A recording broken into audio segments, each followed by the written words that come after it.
Guys welcome to my new video. इस video में जो है हम सरस्वती माँ को बनाने वाले हैं। सरस्वती पूजा आ रही है तो उसके अवसर पर हम जो है सरस्वती माता को ड्रॉ करने वाले हैं। तो जो रेफरेंस पिक्चर जो हमने सिलेक्ट किया है वो ये वाला भी आप देख सकते हैं। ये जो है एक्रिलिक कलर से हम ड्रॉ करने वाले हैं।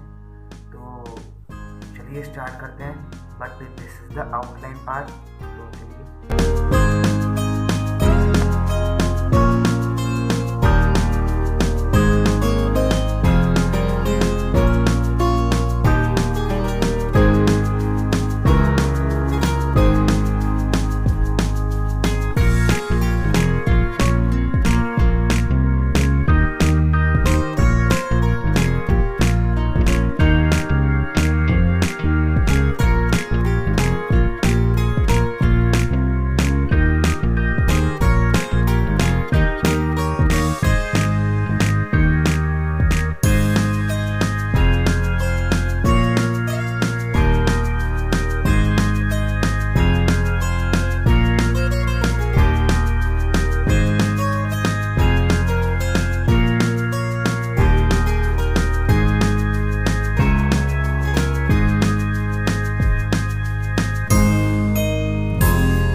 ड्राइंग वो कंप्लीट हो चुकी है। आप देखिए फाइनल रिजल्ट और वीडियो अच्छी लगे तो चैनल को लाइक एंड सब्सक्राइब।